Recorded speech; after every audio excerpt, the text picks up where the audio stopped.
माऊली ज्ञानेश्वर महाराज की जय, संत तुकाराम महाराज की जय, सच्चिदानंद श्रीपाद बाबा महाराज की जय, सच्चिदानंद रामदास बाबा महाराज की जय, अवधूत चिंतन श्री गुरुदेव दत्त गोपाल कृष्ण भगवान की जय।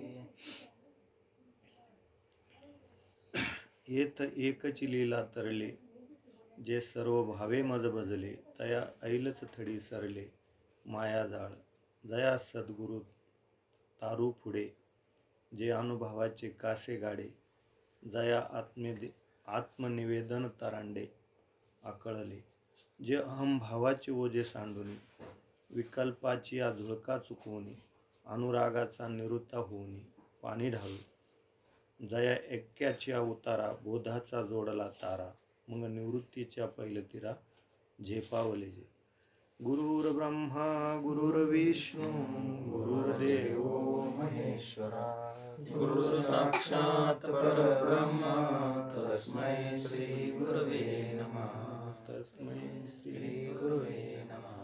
महायोग पीठे तटे भीमरथ्यं, पुंडरीकाय जातो समागत तिष्ठन्तमानन्दकन्दं, परब्रह्मलिङ्गं भजे पांडुरंगम। जयाचा जनी जन्म नामार्थ झाला, जयाने सदा वासनामात केला, जयाच्या मुखी सदा नाम कीर्ती, नमस्कार माझा श्री ब्रह्म चैतन्य मूर्ती।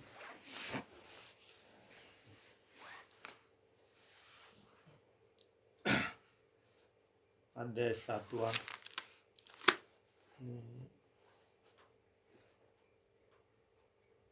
15व्या श्लोकामध्ये 97वी इथं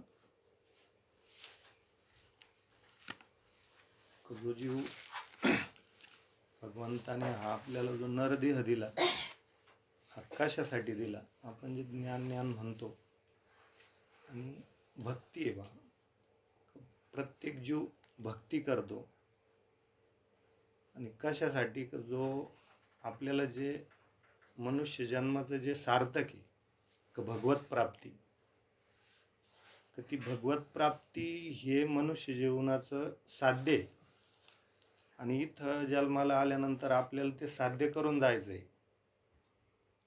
का? पण मग प्रत्येक जीव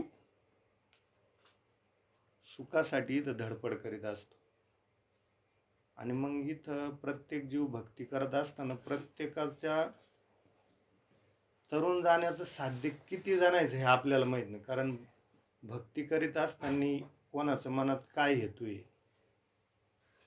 कोणाचं ध्येय काय आहे आपल्याला माहीत नाही, परंतु साधू संतांनी सांगितलं की मनुष्य जन्माचं ध्येय भगवत प्राप्ती असलं पाहिजे आणि मग ते ध्येय गाठण्यासाठी किंवा ते ध्येय कोण गाठतो बा, इथं माऊलीने सांगितलं एकच लीला तरली, जे सर्व भावे मज भजले, तया आईलच थडी सरले माया जाळ, पण कसं का जया सद्गुरु तारू पुढे, जे आत्मानुभवाचे कासे गाडे. आपल्याला हे सगळ्यात महत्त्वाचं पॉईंट आहे हा, आपल्याला याच्यावरच चिंतन करायचं का. काल दत्तभाऊने विषय घेतला, आपुला तो देव एक करुणी घ्यावा, तेने विना जीवा सुख नव्हे. मग आपण सगळे तिथं सुखासाठी धडपड चालली प्रत्येकाचं, मग आपण आपुला तर देव एक करून घ्यायचं, पण आपण देव एक जोडतो का दुसरंच काही जोडतो? आपण प्रत्येकाचा, आपण जरी पारमार्थिक स्वतःला समजत असलो, परंतु आपल्या जीवनाचं ध्येय काय? आपण दिवसभर जी धडपड करतो कोणत्या ध्येयाच्या मागे पळतो, हा एक विचार झाला पाहिजे भक्तीमध्ये. कारण जसं हातात वाळू घेतल्यावर ती कधी संपून जाते कळत नाही, तसं आयुष्य आपलं जीवनाचं संपत चाललं. म्हणजे काळ मार्गक्रमण करतोय, पण आपण मग त्या ध्येयापर्यंत पोहोचू का नाही पोहोचू? आपल्या जीवनामध्ये सद्गुरु जीवनामध्ये आले, आपल्याला त्या गोष्टीचं ज्ञान पण झालं, पण ज्ञान होऊन तिथपर्यंत ठीक आहे, परंतु त्या ज्ञानाची अनुभूती किंवा त्या ज्ञानाच्या मार्गावर आपण कितपत चालतो, तर हे सुद्धा आपण भक्तीमध्ये तपासले गेलं पाहिजे. का माऊली सांगतात सद्गुरू, का सद्गुरू म्हणजे ज्ञान. का आपल्याला सद्गुरूंनी इथं आपण त्याचं वर्णन विवेचन भारी झालं. का येथे जे मला सर्व काळ अनन्य भावाने शरण येतात, तर माऊली सांग जो मज होय अनन्य शरण त्याची चुकवी मी जन्म मरण. भक्तीमध्ये हा पॉईंट सगळ्यात महत्त्वाचा, अनन्यता. आणि तिथं आपण कुठेतरी प्रत्येक जीव कमी पडतो आणि ते या मायारूपी नदीतून सहजपणे तरून जातात जे अनन्य झाले. आणि पुढे सांगितले एवढेच नव्हे तर ते मायारूपी नदीच्या अलीकडील काठी उभे असतानाच तिथे संपूर्ण जल नाहीशी होऊन जाते. आता ही माया म्हणजे अज्ञान. का आपण ह्या सगळ्या गोष्टीला सत्य समजतो. का जसं रज्जू सर्पाकारे भासे जगदंब. आपण ज्ञान कोणती गोष्ट जाणून जर केली तर तिच्यामध्ये आपण यशस्वी होतो. तसं आपल्याला या गोष्टीचं ज्ञान करून मी कोण आहे, मी आणि माझं, आपण जे म्हणतो मी म्हणजे शरीर आणि शरीराच्या म्हणजे संयोगाने हे सगळं माझं आहे बा. आपतेष्ट मंडळी ही माया आहे. आणि मग सद्गुरूंनी ह्याच गोष्टीचं ज्ञान आपल्याला करून दिलं. का जोपर्यंत आपल्याला यथार्थ ज्ञान त्या गोष्टीचं होत नाही. भक्ती म्हणजे काय, का ज्या जीवाच्या अंतःकरणातली भीती नाहीशी झाली, भीती नष्ट होणं म्हणजे निर्भय. भक्त कसा असावा, निर्भय. आणि रौद बाबाच्या मुखातून मी ऐकलं निर्भय आणि निश्चिंत पाहिजे. मग निश्चिंत कोण होतं, जसं अर्जुनाचा प्रसंग आपल्याला माहीत होता. का भीष्माचार्याने प्रतिज्ञा केली पांडवी पृथ्वी करील, तरी अर्जुन निवांत झोपलेला होता. तो निश्चिंत होता. का तो भगवंताशी अनन्य होता. मग आपण निश्चिंत आहे का, आपण भक्त स्वतःला समजतो, मग आपण निर्भय आहे का, आपल्याला तर मृत्यूची भीती आहे किंवा निश्चिंत नाही. आपल्या मनामध्ये संकल्प विकल्प काहीतरी प्राप्त करायची इच्छा, या सगळ्या गोष्टी म्हणजे आपण आज तिथपर्यंत आपली वाटचाल गेली नाही किंवा आपण कुठेतरी कमी पडू राहिलो. तर हे स्वतःवर विषय हा, दुसऱ्याला आपल्याला म्हणायचा अधिकार नाही. परंतु आपण भक्ती मार्गामध्ये अन्न काही म्हणत राहते तर दिलेला वळंबा हा स्वतःच्याच भिताडाला लावायचा, दुसऱ्याच्या भीता चेक करायचं नाही. कारण आपल्याच भीता कलेला असले दुसऱ्याचे काय चेक करत. मग आपण इथं सांगितलं का ही माया आणि यथार्थ ज्ञान होणं. जसं आपण सांज वेळ आहे बा, संध्याकाळच्या वेळेला आपण वाटाने चाललो आणि चालता चालता आपल्याला असं वाटलं की पुढं सर्प आहे बा, आणि मग तो घाबरला, आपण जीव तो घाबरला आणि थांबलं. तो म्हटला अरे पुढं जाऊ नका, इथं नाग आहे, कोण म्हणतं काळ्या डोमे आहे, कोणी म्हणतं आजगर, कोण काय. आणि ते सगळे घाबरले. अंतःकरणात त्याच्याविषयी खूप भीती तयार झाली. आणि मग तिथं आवश्यकता कशाची आहे, का तिथं दुसऱ्या गोष्टी नारळ फोडून चालल का, तिथं काही जागरण गोंधळ घालल्यावर काहीच नाही. भीती कशानं नष्ट होईल आता याची. तर तेवढ्यात एक सुज्ञ व्यक्ती आले आणि त्याने बॅटरी त्याच्यावर चमकली आणि तो म्हणला अरे ही तर दोरी आहे. मग त्या दोरी, आणि मग ती दोरी गळ्यात घालून जरी हिंडला तरी त्याला त्याची भीती राहिली का. आणि तीच व्यक्ती त्या गोष्टीला किती घाबरत होती. मग सद्गुरूने आपल्याला काय करून दिले, याचं यथार्थ ज्ञान जोपर्यंत त्या दोरीचं यथार्थ ज्ञान जीवाला नव्हतं तोपर्यंत त्या दोरीला तो सर्प समजून घाबरत होता. आणि त्याच्यानंतर तिथं यथार्थ ज्ञान, जसं तिथं प्रकाशानं त्या दोरीचं आपल्याला यथार्थ ज्ञान झालं, तसं भक्तीमध्ये ज्ञान सगळ्यात महत्त्वाची गोष्ट आहे. आपण ज्ञान म्हणजे आत्मज्ञान. मी कोण आहे, कुठून आलो, कुठे जायचं आहे, आणि हे ज्ञान फक्त सद्गुरूजवळ आहे. म्हणून इथं सांगितलं जया सद्गुरू तारू पुढे. ज्याला सद्गुरूरूपी नावाडे भेटला तर त्याची नाव पैल तीराला गेली म्हणून समजायची. परंतु तिथं एक श्रद्धा आणि विश्वास हा सगळ्यात महत्त्वाचा पॉईंट आहे. सद्गुरूवर विश्वास आणि श्रद्धा खूप महत्त्वाची आहे. आणि पुढे सांगितलं ज्यांना सद्गुरू हे नावाडी लाभले आहे, ज्यांनी अनुभवाची कास अतिशय बळकट केली आहे आणि ज्यांना आत्मनिवेदन हेच तारू सापडले आहे. मग सद्गुरूने आपल्याला दिलं तरी काय, ह्याच गोष्टीवर आपल्याला चालवलं ना आत्मनिवेदन रूपी भक्तीचाच मार्ग साधू संतांनी, आणि त्याच मार्गावर जो कोणी जातो तोच पैल तीराला जाऊ शकतो. कारण माऊलीनं सांगितलं बाकीचे ज्ञान कसे फोलकट आहे म्हणून, आणि ज्याच्याजवळ आत्मज्ञान आहे तेच ज्ञान साधू संतांनी त्या ज्ञानाला महत्त्व दिलं किंवा त्या ज्ञानाला शिक्का मारला, आणि बाकीची इतर ज्ञाने ती ओवी माझ्या लक्षात येईना. ते एक केवळ अज्ञान हा. काही वाचून परमात्मा एक वस्तू अशी वस्तू जी आहे. जाईल. ते एक वाचून आणि जे भव स्वर्गाची ज्ञान आहे ते अज्ञान आहे सामान्य निश्चय. हा. आणि मग इथं सांगितलं, आणि तेच ज्ञान आपल्याला सद्गुरूंनी त्याच मार्गाने की बाबा ताई सरादायमध्ये मी रामू असता सर्व सुखाचा आराम की भ्रांती शिकामू विषयावरी. मग प्रत्येक जीव सुखासाठी धडपडतो, देव कुठे याच सामान्य जीवाला अजून त्याचं अज्ञान आहे. पण भगवंताने सांगितलं प्रत्येकाच्या हृदयामध्ये असलेला आत्मा हा मी आहे, आणि एरवी मी सर्वांच्या हृदय देशी अमुकाय ऐशी जी बुद्धेस्पुरी अरणीशी ती वस्तुगामी. पण आपल्या सामान्य जीवाला हे ज्ञान नसल्यामुळं आपण भगवंताला इतरत्र शोधतो. मग साधू संतांनी आपल्याला हेच दिलं की बाबा तुझ आहे तुझ पाशी परी तू जागा चुकलाशी. का सर्व सुखाचे आगर आपण म्हणतो बाप रखुमादेवीवर, तो हा विठ्ठल बरवा, तो इथंच आहे. सगळ्या सुखाचं मूळ आपल्यामध्येच आहे. आणि भक्तीचा जे अंतिम टोक आहे ते सुद्धा आपल्यामध्येच. जसं ते हरण आहे, मृग आपण ज्याला मृगाच्या नाभीत कस्तुरी, पण त्या कस्तुरीचा ज्यावेळेस सुगंध सुटला ते हरण पार सगळ्या जंगलात पळत हिंडलं, आणि त्याला वाटलं कुठून सुगंध येवर. आणि ज्यावेळेस ते दमून थकलं आणि मूर्छा येऊन पडलं आणि त्याचं नाक त्याच्या बेंबीजवळ गेलं, मग त्याला कळालं का रे देव ते इथं. मग तशी आपली परिस्थिती होऊ नये.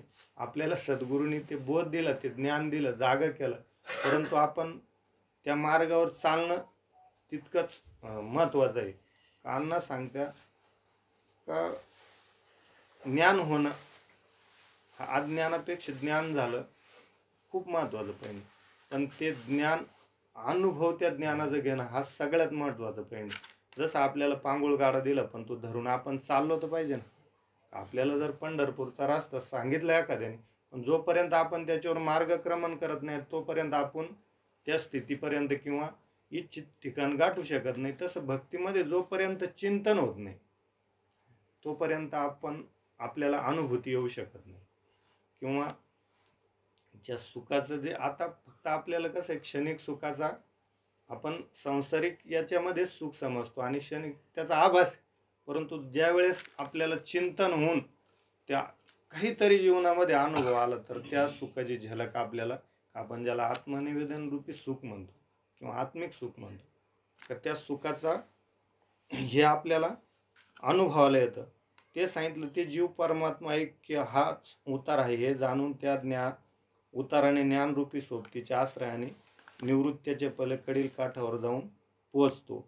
आणि ते वैराग्यरूपी हाताने पाणी तोडीत अहम ब्रह्मास्मी अनुभवाच्या बळाने आपल्या स्वरूप स्थितीचा तोल सांभाळीत कोणत्याही संकटाची बाधा न होता निवृत्तीच्या तीरावर माया नदीतून बाहेर येतात. का जे सद्गुरूच्या तुम्ही काल सांगितलं गुरु करावा दनगट त्याचे धरावे मनगट. आता मी म्हणतो गुरुनेच आपलं मनगट धरलं, आपण त्यांचं धरायचं तर आपल्याला ते बरोबर त्या पैल तीराला घेऊन चालले. आणि चालत असताना त्यांनी आपल्याला तो बोधरूपी ज्ञान आपल्याला सांगितलं आणि आपण त्या पद्धतीनं जर गेलो तर एक दिवस आपण आपलं जे इच्छित आपण ज्याला मोक्ष म्हणतो किंवा भगवंताचं जे स्वरूप आहे त्या स्वरूपाची आपल्याला प्राप्ती होऊ शकते. आणि या उपायाने जे मला अनन्य भावाने बसतात ते माया नदीतून तरून जातात. परंतु असे भक्त फारच थोडे असतात, खूप नसतात. भगवंताने सांगितलं की या उपायाने जो मला भजला, म्हणजे इथं भक्तीचं आपल्याला एक मार्ग पण सांगितलं भगवंताने. आणि बाकीचे मग तिथं सांगितले पण हे फार थोडे असतात. प्राप्तीच्या पैलतिरी रिगताती कोटीवरी आस्तीच्या महापुरी रिगताती कोटीवरी परी प्राप्तीच्या पैलतिरी विपायलाची एखादाच जातो, मग बाकीचे कुठे जाता बा. हा एक प्रश्न आहे.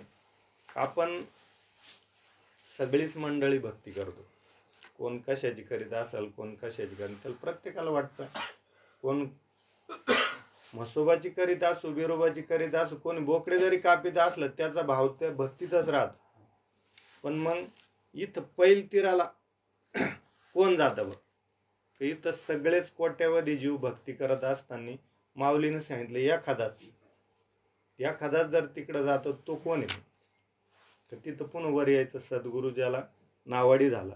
आणि आता इथं सांगितलं असे भक्त थोडे असण्याचे कारण म्हणजे बहुतेक करून सामान्य लोकांना अहंकार रूपी, मग जे बहुतायक अवंतरू अहंकाराचा भूत संचारू झाला म्हणून विसरू आत्मबोधाचा.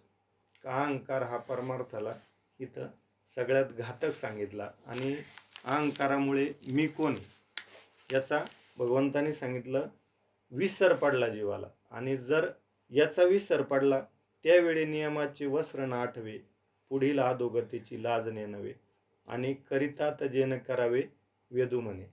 मग आपलं काय चाललं असं सामान्य, आपण जर सामान्य समाजाचा अभ्यास केला तर नियम काहीच राहिलं नाही जीवनामध्ये. आणि मग इथं बाकीचा समाज जो इथं सांगितला त्याची स्थिती तीच आहे का, जो प्राप्तीच्या पैल तरी एखादा जातो, मग बाकीचे कुठे जातात, बाकीचे अशा स्थितीत जर फसले मग ते भगवंताने सांगितले माझ्यापर्यंत येत नाही. आणि ते त्यावेळी त्यांना नियमरूपी वस्त्राचे स्मरण राहत नाही, पुढे आलेल्या अधोगतीची त्यांना लाज वाटत नाही, आणि वेद ज्या गोष्टी करू नये म्हणून सांगतात ते नेमकं तेच करतात. म्हणजे आपण ज्याला निषिद्ध कर्म म्हणतो. आपल्या जीवनामध्ये सुखदुःख येतात आणि त्या सुखदुःखाला आपण जर भगवंताला किंवा कशाला कारणीभूत ठरवित असलो तर आपण म्हणतो जे पेरलं तेच उगवतं, किंवा पेड़ लगाय बबूल का आम का असे खाय. त्या पद्धतीनं जर आपण जीवनामध्ये विहित कर्म केलं तर विहित कर्माचं फळ काय, पुण्य आहे, आणि पुण्याचं फळ सुख आहे. आणि निषिद्ध कर्म जर जीवानं केलं तर निषिद्ध कर्माचं फळ काय, पाप आहे, आणि पापाचं फळ काय, दुःख आहे. मग आपण सुख दुःखाला कोणाला जबाबदार ठरवतो सामान्य जीव, भगवंत माझ्या पाठीमागं लागला बा, मी काय जीवनामध्ये केलं, परंतु जे पेरलं तेच उगवणार आहे.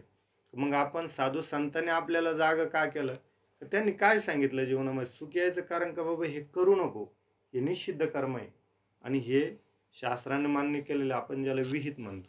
मग साधूच्या हात धरून जो जीव चालला किंवा साधूने सांगितलेल्या मार्गावर जो जीव चालला तो निषिद्ध कर्म टाळून आपण विहित कर्म केलं तर सहजच पुण्य होतं, आणि पुण्याचं फळ मग सुखरूपानं पुढे येतं आपल्यावाल्या.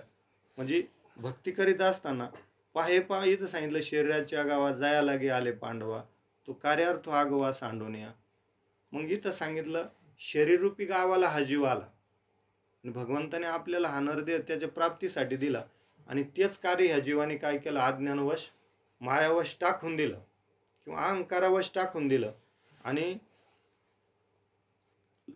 तो कार्यार्थ आगवा सांडून इंद्रग्रामीची राजविधी अहम ममतेची अजल्पावधी विकारांतराची मांदी मिळवणे. मग ज्या कार्यासाठी त्यांना मनुष्य शरीर प्राप्त झाले असते तो सर्व कार्यभाग सोडून इंद्रियरूपी गावाच्या राजरस्त्यावर उभे राहून ते ममत्वाच्या आणि अहंकाराच्या बडबडीने काम क्रोध आदी अनेक विकारांचा समुदाय जमावतात. अज्ञानी जीवाचं सांगितलं की एक प्रसंग आहे, एका राजाने अशी दौंडी दिली ती अज्ञान आणि सज्ञानी जीवाचं का. त्यांनी सांगितलं का जो कोणी व्यक्ती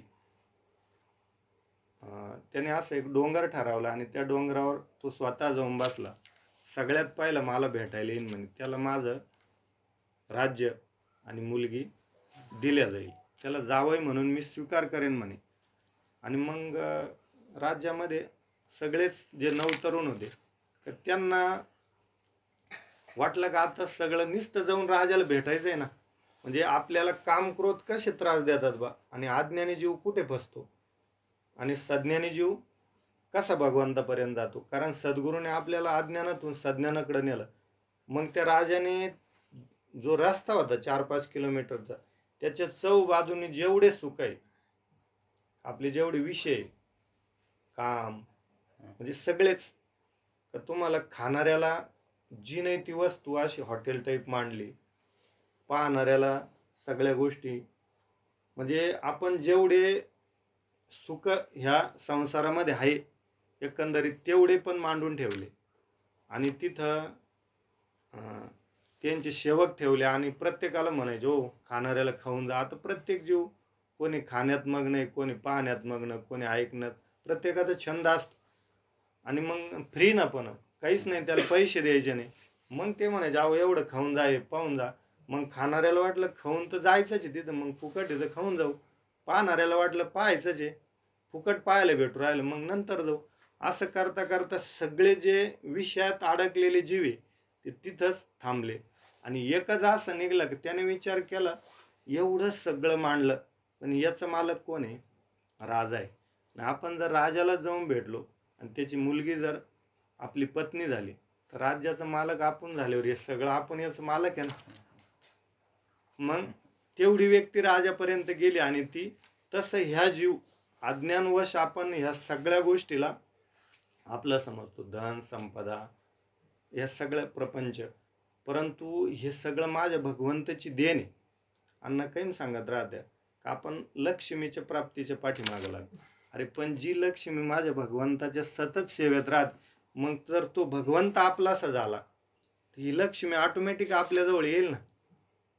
पण आपलं कसं आहे का ह्या म्हणजे भक्तीमध्ये छोट्या छोट्या गोष्टी, कारण श्रद्धा अशी पाहिजे माणसाची का एक आपल्या जीवनामध्ये निश्चय झाला पाहिजे आणि ध्येय निश्चित झालं त्यावेळेस आपण मार्गक्रमण, कारण आपण भक्ती करीत असताना आपलं ध्येय निश्चित नाही.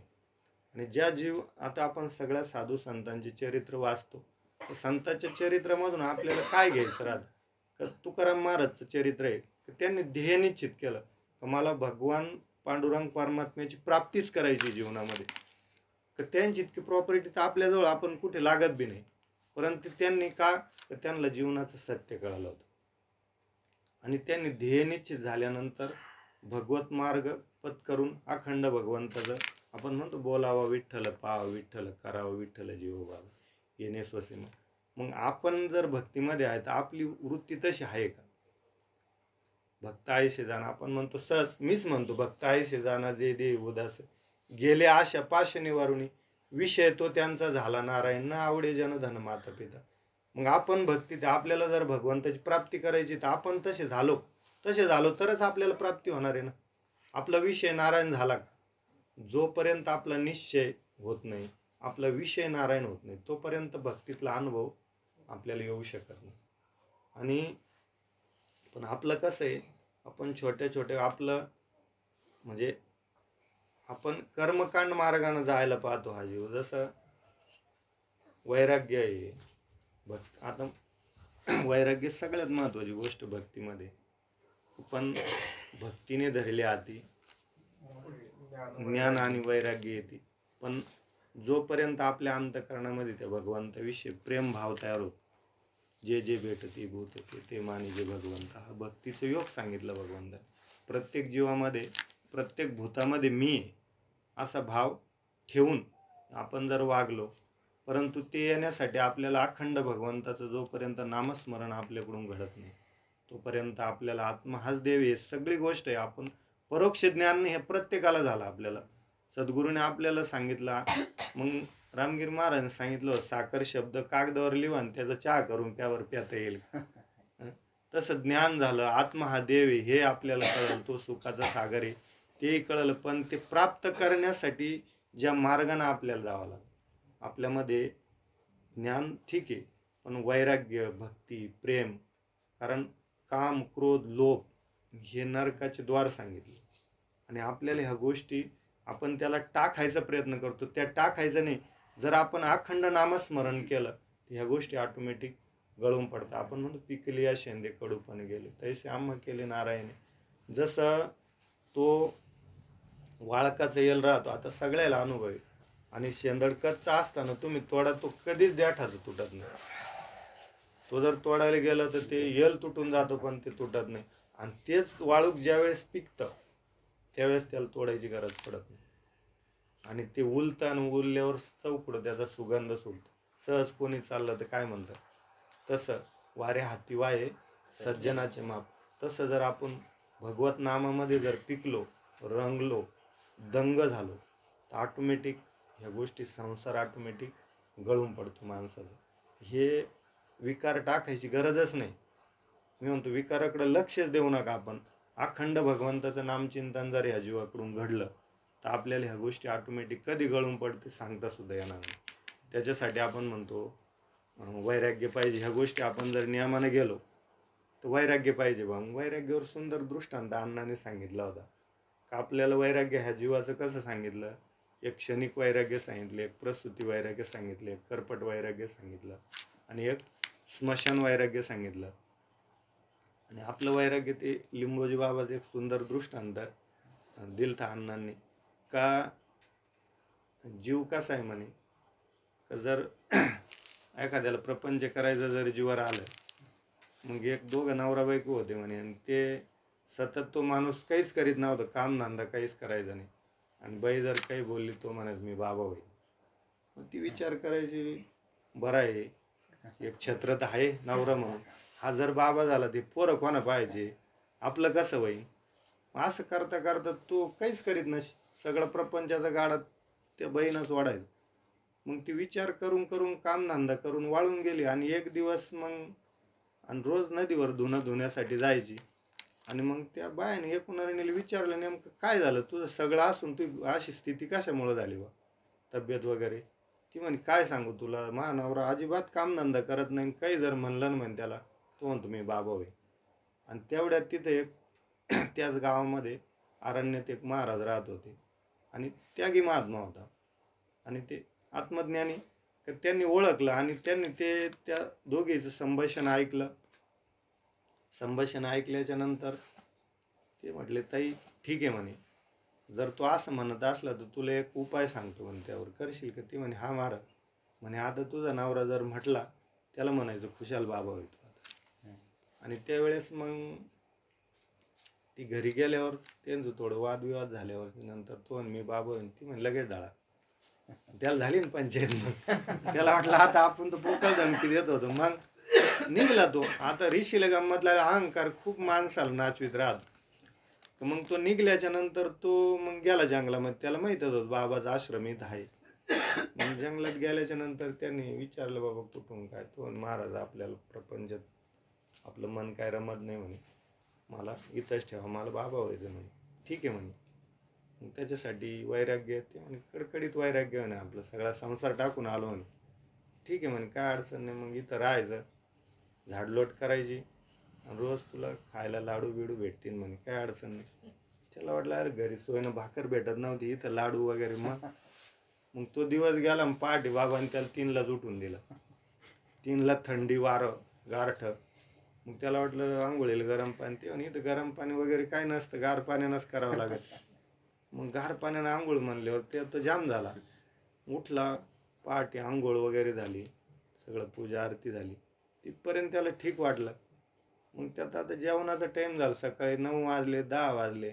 मग बाबांनी थांब थोड्या वेळानं लाडू येतील. मग त्याला वाटलं आता लाडू म्हणल्यावर आता त्या महाराजचंच नाव लिंबोजी हो, लिंबोजी बाबा होतो, लिंबाच्या पाल्याचे लाडू करून आणि त्याच्यावर उदरनिर्वाह आपले महाराज.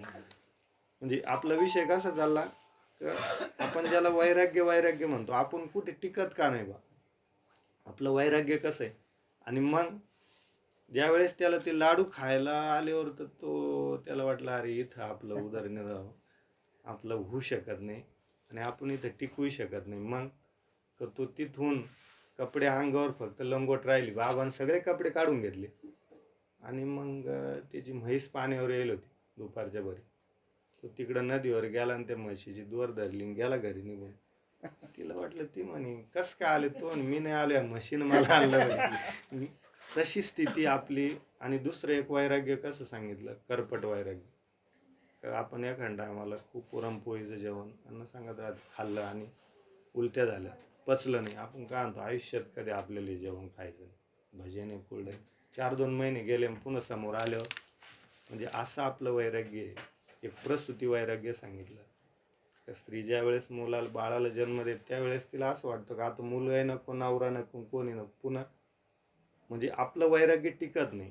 एक करपट सांगितलं, एक प्रसूती सांगितलं, एक स्मशान वैराग्यात आपल्याला सगळ्यांना अनुभव आहे. आपण एखाद्याच्या मैतीला वगैरे गेलो तर आपण म्हणतो नको बा काय जीवनामध्ये आता होता गेला, काय संग नेलं. आणि पुन्हा घरी आलं म्हणजे आपलं पण इथं परमार्थामध्ये ज्ञानयुक्त वैराग्य. तर ज्ञान म्हणजे कोणतं, की जे आपल्याला पॉईंट पुढे, की जे साधूने आपल्याला ज्ञान करून दिलं आणि त्या ज्ञानाच्या मार्गावर आपण जर चाललो, ह्या गोष्टी ऑटोमॅटिक आपल्याला वैराग्य आवय आणायची गरज नाही, त्या बाबतीत विचार करायची सुद्धा गरज नाही. गोंदवले बाबा सांगता का रामाच्या नामामध्ये एवढी ताकद आहे तर सगळ्या गोष्टी ते जवळ करतं. कारण आपलं ध्येय हे फक्त नाम झालं पाहिजे, आपलं तप सुद्धा नाम पाहिजे. रामकृष्ण परमहंस यांच्या एक मी प्रवचन ऐकलं होतं की नामावर, नाम काय करतं, नाम हेच भगवंत आहे. आणि ह्या जीवाचा असा निश्चय झाला पाहिजे का माझ्या जीवनाचा अंतिम ध्येय म्हणजे फक्त प्रत्येक श्वासागणिक भगवंताचं नाम जे आपल्याला आपल्या सद्गुरूंनी दिलंय त्याचं अखंड चिंतन आपल्याकडून कसं होईल. आपल्या जीवनाचं ध्येय तेच, आपलं तप ते, आपला जप सुद्धा तोच. सगळ्या गोष्टी तिथं आपण नामाभोवती येऊन राहिलो पाहिजे. तर त्यावेळेस आपल्याला कुठे जायची गरज नाही. कारण ज्ञान हे हृदयात येऊन अन्न सांगतं, घुसतं. ज्ञान प्राप्त करायची वस्तूच नाही का, ते आहे ना, घेऊन मुक्ती बाळा काय घेऊशी तसे गळा. हा मग ती हा मग असं आपल्याला व्हायचंय. निरपेक्ष सुचिरदक्ष उदासीनगत व्यथा सर्वरम परित्याग काहीतरी आहे. यमद भक्त भगवंताने सांगितलं भक्त कोणता मला आवडतो. इथं पुढे सांगितलं भक्ताचे 4 प्रकार सांगितले याच्यामध्ये का. पुढे त्याचं वर्णन आलं अर्थार्थी जिज्ञासू आणि ज्ञानी. मग इथं आपल्याला सद्गुरू जरी प्राप्त झाले आणि आपण त्या मार्गाने जरी निघलो, पण आपण कोणत्या भक्तीच्या कॅटेगरीत मोडतो, कोणत्या भक्ताच्या. इथं आपल्याला आता सगळेजण आपण अनुग्रहित आहे, सगळे ज्ञान सगळ्याला झालं, आत्महासदेव सगळं झालं, परंतु याच्यात आल्याच्या नंतर आपल्याला त्याचं मागचं हेतू काय, उद्देश काय भक्ती मागे येणार. इथं एक अर्थ म्हणून भक्त सांगितला का. अर्थ भक्त कसा का प्रत्येक जण दुःखी, इथं सुखी कोणी, राजा दुःखी प्रजा दुःखी, इथं सुखी कोणीच नाही सांगितलं. मग एक मानसिक दुःख आणि दुसरं शारीरिक व्याधी आणि प्रत्येक मग अर्थ म्हणजे दुःखी सांगितलं. आणि असं काही आपण नवस कबूल करतो की हे रोग माझा बरा होऊ दे, खेंडबेंड वाहतो किंवा एखाद्या कशाला देवतेला नवस करून, हा एक भक्ताचा प्रकार सांगितला की भगवंता माझं एवढं दुःख दूर कर. मग भगवंताने सांगितलं होत नाही असं नाही, तर तो व्यवहार झाला. दिवसभर काम केलं, संध्याकाळी 500 हातात दिले, संपला विषय. एक अर्थ सांगितला. एक दुसरा अर्थार्थी दुःख आणि अर्थार्थी म्हणजे पैसा बी आला पाहिजे, मान सन्मान बी वाढला पाहिजे का, तो एक प्रकार सांगितलं. तो एक प्रकार समाजामध्ये आज आपण पाहतो. असा एक वर्ग आहे. आणि एक जिज्ञासू सांगितलं. मग ह्या दोन्हीपेक्षा भगवंताने सांगितलं हा जिज्ञासू बरा का, तर त्याला कुठेतरी माझी आवड तरी तो काहीतरी प्राप्त करायचे हेतून भगवंत आहे बा जगामध्ये, देव आहे आणि तो आजची अनुभूती किंवा ते सुख तो भगवंत आपल्याला जर प्राप्त करायचा असेल तर तो त्या मार्गाने चालला, काहीतरी शोध घेऊन राहिला, तो जिज्ञासू सांगितला. आणि चौथा सांगितला तर ज्ञानी. ज्ञानी याच्या ठाई तर त्याला कुठलीच अपेक्षा नाही का, जो परिपूर्ण झाला. आत्मज्ञानी ज्ञानी म्हणजे ज्याला आत्मस्वरूपाची प्राप्ती झाली, जिथं सगळं संपतं. आपल्याला शेवटचा टप्पा म्हणजे जो जीव मोक्षाला गेला तिथं प्राप्त करायची इच्छाच नाही राहिली. सच्चित आनंद हे माझे भगवंत स्वरूप जर ह्या जीवाला प्राप्त झालं तर तिथं मिळवायची अपेक्षा संपली. असा एक वर्ग सांगितला. आणि भगवंतांनी सांगितलं तो माझा काय आत्मा आहे. मग आपण ह्या 4 भक्ताच्या कॅटेगरीमध्ये आपण स्वतःला भक्त समजित असल्यावर आपण कोणत्या कॅटेगरीत बसतो. आणि जर कोणती कॅटेगरी देवाला आवडती, चौथी सांगितली. मग आपल्याला ती कॅटेगरी जर बसायचं असलं तर आपण काय केलं पाहिजे, हा पण एक सारासार विचार करून आपण तो मार्ग आपण सारासार विचार करावा. उठाउठी नामधारा कंठी विठोबाजी. मग आपलंही सुद्धा तिथंच येतं का आपल्याला फक्त हे सगळं करीत असताना फक्त भगवंताचं नाम कंठामध्ये धरायचं आहे. कारण आपला हात आपल्या सद्गुरूंनी धरलेला आहे. ठीक आहे, ते तर आपल्याला घेऊन जाणारच, परंतु मग फरफटत जाण्यापेक्षा आपण स्वतः जर त्यांच्या बरोबर चाललो मग त्यांच्याबरोबर चालणं म्हणजे सद्गुरूंनी सांगितलेल्या मार्गाचा अवलंब करणं. आणि सद्गुरू आपल्याला काय सांगतात का अण्णा काही सांगते की बाबा मलाही सरले चालाल पण नामाला विसरू नका, असे श्रीपाद बाबा म्हणायचे. म्हणे तर तुम्ही मला विसरले चालल, दिलेल्या नामाला विसरू नका. का नाम ही नाव तुम्हाला ह्या भवनदीतून पैल तीराला घेऊन जाणार. आणि त्या नावेचा नावडी कोण आहे? सद्गुरू आहे. आणि त्या नावेमध्ये आपण बसेल. पण आपल्याला काय करायचं मग? नावेतही बसलो तो वल्ले तर मारावं लागेल ना. मग जर आपण अखंड नामस्मरण, त्याचा सगळ्याचा मतितार्थ एकच आहे का आपण जर अखंड नामस्मरण दिलेल्या नामावर जर आपण आरूढ राहिलो, अखंड भगवंताचं नामचिंतन करण्याचा प्रयत्न जर केला. आपण गोंदवले बाबाचं चरित्र ऐकलेलं आहे. बऱ्याचशा प्रमाणात आता ते एवढ्या गोष्टी लक्षात नाही, पण त्यांच्या जीवनातल्या जर गोष्टी आपण अनुभवल्या तर नामाने काय होऊ शकत, काय न हे केले. आपणच म्हणतो एका चिंतित विठ्ठले. मग ह्या उक्तीप्रमाणे आपण जर त्याचा अनुभव घ्यायचा प्रयत्न केला, मग आपल्याला फक्त प्रयत्न कशाचा करायचा का अखंड भगवंताचं नामस्मरण आपल्याकडून घडल कसं. एवढ्या जर आपण याच्यावर राहिलो तर ह्या सगळ्या गोष्टी, हा संसार कधी गळून पडन.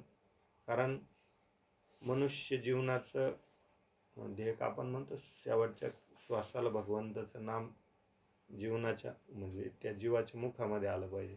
मग जसे आता बाबा गेले, आपण शेवटचा टप्पा का आपण अनुग्रह काही वाटतं नेमकं काय असं परमार्थ आपण कोणी बघितला नाही. मग आपण उघडा मंत्र जाणार रामकृष्ण हरी म्हणून आपण म्हणतो वाचे गेले, मुक्का झालो, पंगू झालो. या गोष्टी शेवटच्या क्षणी आता बाबाची स्थिती काय होती आपण म्हणून कोमात गेले. मग जर भगवंताचं रूप जरी डोळ्याने पाहिलं तर त्या जीवाला मोक्ष आहे. भगवंताचं नाम जर कानानं ऐकलं, शेवट नाही त्यांना घेता आलं, दुसऱ्याच्या मुखातून राम जरी शब्द निघला त्या जीवानं ऐकलं तरी त्याला मोक्ष आहे. पण मग शेवटची स्थिती अशी होती की डोळे गेले, रूप पाहता येईना, कान गेले, मग आपण राम म्हणूनही तिथं उपयोग नाही ना. मग हा जीव तरायचा कसा? रामकृष्ण हरी हा मंत्र आहे बरोबर आहे, पण शेवटच्या क्षणी जर त्या जीवाला जर कान गेले तो ऐकू शकत नाही, वाचा गेली तर मुखानं म्हणू शकत नाही. मग आपण म्हणतो का हा जीव गेला बाह्या व्यक्तीचा किंवा आता यांनी देह ठेवला. कधी? की ज्या वेळेस त्या जीवाचा श्वास बंद होतो, आपण कान लावून पाहत छातील श्वास चालू आहे म्हणजे शेवटचा क्षण काय, जोपर्यंत श्वास चालू आहे. मग जी व्यक्ती जर अशी मृत्यूशय्येवर पडली आणि श्वास चालू आहे म्हणजे त्या व्यक्तीची स्मृती जागी राहते, तर त्याला सगळं कळतं स्वतःला का आपण आता जाणार आहे. मन त्याचं जागी राहतं, तो कोमात असो बाई कसा असो. पण आयुष्यभर आपण जर साधूने सद्गुरूने दिलेला नामाचा जर सराव केला, श्वासात दिलेला मंत्र जर चालला तर ऑटोमॅटिक एकदा सराव झाल्यावर ते अण्णा सांगते हँडेल फक्त कुठपर्यंत मारायचं, चालू असतो. एकदा चालू झाल्यावर हँडेल काढून घ्यायचंय ना. तसं एकदा आपल्या ह्या जीवाला जर अखंड नामस्मरणाची जर सराव लागली, सहज शेवटच्या क्षणी त्याच्या श्वासामध्ये ते नाम येऊन शेवटचा क्षण, शेवटचा श्वास जर भगवंताच्या नामात गेला तर ऑटोमॅटिक तो जीव कुठे जातो? मोक्षाला जातो. म्हणून का साधूने दिलेलं जे हा मार्ग आहे, मार्ग दावून गेले दयानिधी संतती, येण्याची पंथे चालू जाता न पडे गुंता कोठे काही. का साधू संतांनी आपल्याला हा एक मार्ग दाखवून गेले आणि ह्या मार्गाने आपण जर केलो, परंतु हा मार्ग लोपला का? त्या संतांनी ह्या मार्गाचा आवला, या उपाधी माझी गुप्त चैतन्य असे सर्वगत, ते तत्वज्ञ संत स्वीकारित. संतांनी ह्या मार्गाचा स्वीकार केला की ही उपाधी, या उपाधीमध्ये जे तत्व आहे त्या तत्वाचा संतांनी स्वीकार केला आणि सामान्य अज्ञानी जीवाना तत्व बाजूला केलं आणि ह्या उपाधीचा स्वीकार केला. त्याच्यामुळं आपला अवमेळ झाला. ज्ञान आणि अज्ञान बोध काय म्हणतो आपण, ज्ञान तरी काय का? संतांनी आपल्याला फक्त त्या गोष्टीचं अपरोक्ष ज्ञान करून दिलं, परंतु परोक्ष ज्ञान केलं. आणि अपरोक्ष अनुभूती जोपर्यंत आपल्याला होत नाही तोपर्यंत आपण सुद्धा इथून सुटू शकत नाही. आणि अपरोक्ष अनुभूतीचं एकच मार्ग आहे का साधूने दिलेल्या नामाचं अखंड चिंतन या जीवाने केलं पाहिजे. आणि जोपर्यंत ते चिंतन आपल्याकडून होत नाही तोपर्यंत आपण सुद्धा ह्या संसार चक्रामध्ये गटांगळ्या खाणार आहे. आणि शेवटचा तो याचा दृष्टांत सांगितला होता का आपली स्थिती कशी आहे का ती व्यक्ती गावातून बाहेर निघायचा प्रयत्न करते पंचकरणातलं सुंदर दृष्टांत आहे तो. आणि म्हणजे त्या गावामध्ये तू खूप कंटाळलेली असते आणि कंटाळलेली असते आणि सहज एकाला विचारते की मला ह्या गावाच्या बाहेर जायचं आहे बा, मला रस्ता सांगा. आणि ती व्यक्ती आंधळी राहते. मग एक सुज्ञ माणूस येतो, तो सांगतो की बाबा आता ह्या गावाला चौकून पोट आहे आणि ह्या भिंतीला हात लावून लावून जाय आणि जिथं दरवाजा येईल तिथून तू बाहेर जाय, म्हणजे तू सुखरूप बाहेर जाशील. मग तो आणि त्या भीतीला धरून धरून चालता चालता नेमका दरवाजाजवळ येतो, पण त्याच्या अंगाला खरूच झालेली राहते आणि तो त्या भिंतीचा हात काढतो आणि खाजायला लागतो. आणि तोपर्यंत तो दरवाजा निघून जातो पाठीमागून. तो पुन्हा खाज संपली. म्हणजे तसं तो सांगणारा माणूस म्हणजे साधू आहे, तो आंधळा म्हणजे आपण आहे. आणि 84 लक्ष योनी हा कोट आहे या जीवाला. आणि मनुष्य म्हणजे देह मनुष्य जन्म हा दरवाजा आहे, कारण याच्यातून आपण सच्चित आनंद पदवी घेऊ शकतो. परंतु नेमकं आपण काम क्रोध याला खाजीत बसल्यामुळं आपल्याकडून तो दरवाजा, कारण भगवंताने आपल्याला नरदेह दिला का करोडो म्हणजे 99% लोकांना माहित नाही का भगवंताने काय खाया पिया सुखशे सोय, आपण म्हणतो नाग जमाना काय, मग त्याच्यासाठी दिला का? मग ज्याच्यासाठी दिला त्याचा जर आपण तिथं उपयोग नाही केला का पाहे पा शरीराच्या गावात जाया लागे आला पांडवा, तो कार्यार्थ आग आपण टाकूनच दिला. आणि ज्यांनी टाकला त्यांना तर मग दुःखाच्या खाईमध्ये प्रत्येकाचं जीवन. आणि आपणही याच्यातून एकच बोध घ्यायचा तर ही माऊलीची भाषा आहे. माऊली प्रत्यक्ष आपल्याला सांगू राहिले का तिथं अर्जुन पाहे पा शरीराच्या गावात जायला लागे आला पांडवा, तो कार्यात ते अर्जुन नाही, तो अर्जुन आपण आहे. आपल्याला सांगितलं आपण की बाबा तू शरीर रूपी गावाला आला ज्या कार्यासाठी आला, आणि ते कार्य साधूने आपल्याला सद्गुरूंनी सांगून ठेवलं की तू याच्यासाठी येईल म्हणून हे कर. आणि ते आपल्याला तो मार्ग पण सांगितला. आणि त्याच्यावर आपण जर त्यांच्यावर विश्वास ठेवून चालत राहिलो तर 100% एक दिवस आपला शेवटचा क्षण गोड होणार आहे. झालेली सेवा सद्गुरूच्या चरणी समर्पित करतो. हे चुकलं असेल तर, कारण इथं कसं आहे आता ज्ञानवान मंडळी बसेल, माझं एवढं म्हणजे वाचनाचा सराव राहिला नाही, मेन मुद्दा असा आहे. त्याच्यामुळं काही गोष्टी आणि तुमच्या पुढं बोलणं म्हणजे ते मग सूर्याला दिवा दाखवल्याप्रमाणे झालं. पण जसं जमन तसं पुंडलिका वरदारी विठ्ठल श्री ज्ञानदेव पंढरीनाथ भगवान की जय. ज्ञानेश्वर महाराज की जय. जगद्गुरु संत तुकाराम महाराज की जय.